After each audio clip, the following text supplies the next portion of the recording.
Welcome back to my block, Jags. I am Denero Scurry. We finally got another victory Monday. Jacksonville Jaguars defeated the Buffalo Bills. That's crazy. I almost forgot who we played. Well, we defeated the Buffalo Bills 9-6. Now, granted, it wasn't pretty. It was a very ugly game, very defensive game, very a lot of mistakes. But both offenses didn't do nothing. But we still walked away with a victory. I'm guessing this is about to be I don't know if they're trying to make this like a rival between Buffalo and Jacksonville um, since the playoff game and all that. But I'm thinking it's starting to be a rivalry game between the Jaguars and the Buffalo Bills. But a lot of Buffalo fans came down to Jacksonville and they walked away with an L. You had crazy fans in the pool, which was wild. It's cold. It was what 60 degrees out there, and them boys was in the pool in full blown trunks and speedos and bathing suits. Buffalo fans, wow, but they came out here to tailgate to do it the Bills Mafia, and they end up taking their ass home with an L. It's good for Trevor that we got another W. He didn't throw no touchdowns, no interceptions, but I don't believe he threw any interceptions. But we end up getting a win, despite James Robinson being out. Of course, he had the foot injury last week, and this week they tested it out, and they just said, "Nah, it's not a go." And with him being our only offensive weapon, I'd rather for him to sit out this game and be 100% next game. Good thing is they actually let him test it out, so he's out there running, doing some things. But they just said, "Let's just sit on it, and you'll be able to play next week," which I'm happy for that. That way we can get him back. We know he's only a week away, but Carlos Hyde got the start, and he did what he could do. Buffalo Bills defense, they really shut down the run. I mean, their defense, it was like I said earlier, it was a defensive game. Their defense really shut down, really did a good job trying to get the run. I think he only had like 60 yards rushing, something like that, maybe less than that. But he touched the ball like 21, 22 times. So I mean, we was trying to run the ball with Carlos Hyde, trying to do the same thing we do with Robinson, but it just wasn't there. They were stuffing it. Granted, if Robinson was in there, would have been the same. Would have been a little bit better. We don't know. Often, as far as receiving, really nobody showed up as far as receiving. I think Dan Campbell, he had a couple passes. Agnew is really becoming a surprise favorite of the team. This guy was just strictly supposed to be kick return, punt return, special teams, and he's coming out the backfield running the ball. They got him doing reverses. He's catching passes. He's doing everything, man. So that was probably one of the best pickups we had in free agency with Agnew. But he did some things on offense. Marvin Jones and Laviscus not really getting any separation, drop passes. I mean, the usual that we getting from these guys is kind of frustrating. It's kind of frustrating. That's kind of I feel that's kind of like holding our offense back. We got a talent with Trevor, and then we have receivers who either aren't getting open or dropping the ball. When I say drops, I'm strictly talking about Laviscus. He's dropping so many passes, and he's not getting open. And I know everyone like, well, the big thing about him was he was a gadget player. He can run. He can do all this type shit. If he gets the ball in his hand, he does break multiple tackles, but he just has to get the ball in his hand. I feel like he has a hard time getting the ball in his actual hand. Marvin Jones, I think Marvin Jones is a good player. I mean, if you look at his whole resume, him being in the league, he's a good receiver. I think, but he's a good number two. I think he's a complement receiver to whoever's on the other side. When he was with Detroit, the other guy, I forgot who the other receiver was. It Tate? I forgot who the other receiver was, but they both had almost the same amount of yards receiving last year, and they kind of complemented each other. We don't have no other receiver to kind of complement him, so it's like I don't know. I don't know if he just can't get separation. I don't know what's the issue with him, but to me, he's not doing what we expect him to do. Um, and offensively, when you got Trevor, that's kind of holding him back a little bit. And that's definitely, I feel like we should have went after, at least in the trade, before the trade deadline, I felt like we should have went after a receiver because that definitely would have helped yesterday in the game. We couldn't really push the ball downfield, Everything is dink and dunk. Trevor looked good. He's making, even if everything's being short and everything has to be dink and dunk, at least he's getting the passes to him and they're accurate. I mean, you seen what we had with Bortles where he couldn't get the ball in front of him. You seen where Minshew was just inconsistent with trying to put the ball out there or holding the ball too long. So at least he's able to do that. I mean, that's one thing he can do good. It's a difference if you have a quarterback who can't throw the ball deep, who's not accurate, and can't be accurate with the 10 and under.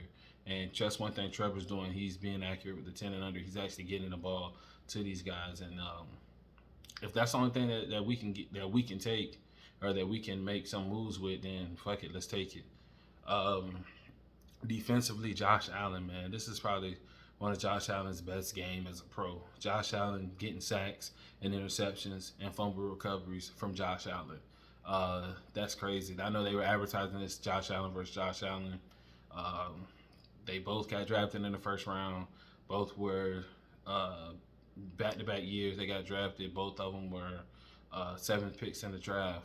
But Josh Allen, our Josh Allen, the Josh Allen, I ain't gonna say that because Buffalo Josh Allen balling. But our Josh Allen, he did his thing yesterday, man. He had like 8 tackles, 2 sacks, an interception, a fumble recovery. I mean, he was just doing his thing. Our D-line was doing their thing. Dwan Smoot getting pressure, getting sacks. Taven Bryant had 2 sacks. Who the fuck would have thought that out of all people? And I seen the tweet that was like, oh, it's funny how we didn't know Taven Bryant's sack celebration was the campfire thing. Bro's been here for 4 years, and before yesterday, he had 3.5 sacks. When the fuck was we ever supposed to know or ever remember his sack celebration dance or whatever it may be? He don't get enough sacks. I don't think his first year he didn't get no sacks. Second year he got his first sack towards the end of the year. It's like, bro, come on, man. It's Taven Bryant we talk about, man. If you're a reporter and you know about Jacksonville Jaguars, you should know about Taven Bryant. But anyway, yesterday he had 2 sacks. I mean, our D-line was doing their thing. Even Ford, Trey Herndon, they benched him. They just didn't have him suit, and they started Ford. I can't remember his first name, but they started Ford. He got an interception, his first interception. So maybe they're gonna start going with him over Trey Herndon, because honestly, in our secondary, none of them are good. Trey Herndon isn't good to me. I think Shaq is a free agent bust. None of our safeties can do nothing. Again, Campbell, I don't know, something's wrong with his neck, but he cannot turn his head around when the ball is in the air. This guy should be leading the league in interceptions, how close the ball is to him if he just turns around. But hopefully if they add Ford to the lineup, you know what I'm saying, to make something a little different. Maybe we get a little better, because obviously we're not going to get that much better, but you know what I'm saying, maybe it'll make us just a little bit better with him in the lineup instead of Trey Herndon. But altogether, man, the game was exciting. It was an exciting game. Even though it was exciting and boring at the same time, if you're not a fan of either one of these teams and you were forced to watch it, you might have thought it was boring, kind of like the playoff game we had. This was a little more exciting than the playoff game because it was getting sacks. And you just didn't expect Josh Allen to be held like how he was held by the Jacksonville Jaguars and our defense. Matt, our kicker, 15, Matt Wright. Buddy missed 3 field goals. Only one of them counted, but he missed 3 field goals. Now, come on, bro. You done got the fans. You done got the city. You done got the fan base behind you. Don't start with this Lambo shit, bro. Do not start with this shit. He missed 3 field goals. He missed the first one. It was a false start. Missed the second one. It was a roughing the kicker. Or running into the kicker. Really should have been a roughing the kicker. We should have got 15 in the first down. But it was running to the kicker. So he got another try. He missed that one. First one, doink off the left. Second one, left just a little bit. Wasn't wide left, but left. Third one, left again. He missed all 3 field goals and left. You know what I'm saying? It was tied 6-6 to the fourth quarter. And then in the fourth quarter, he ended up kicking a field goal for us to win the game. So, you made up for it, but dog, do not be with this Lambo shit. For real. Do not be with this Lambo shit, man. That's the last thing we need you know what I'm saying? The last thing we need. Jesus, man. But like I said, this game, it was exciting.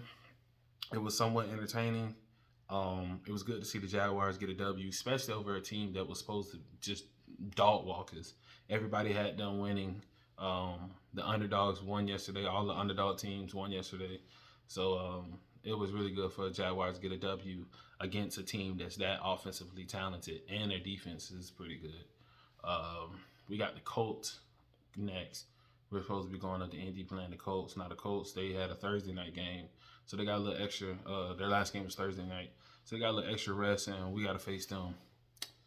Hopefully we you know what I'm saying, we come out with the same defense we did with this last week. I know they got their running back who's pretty good. I mean, Buddy Nice.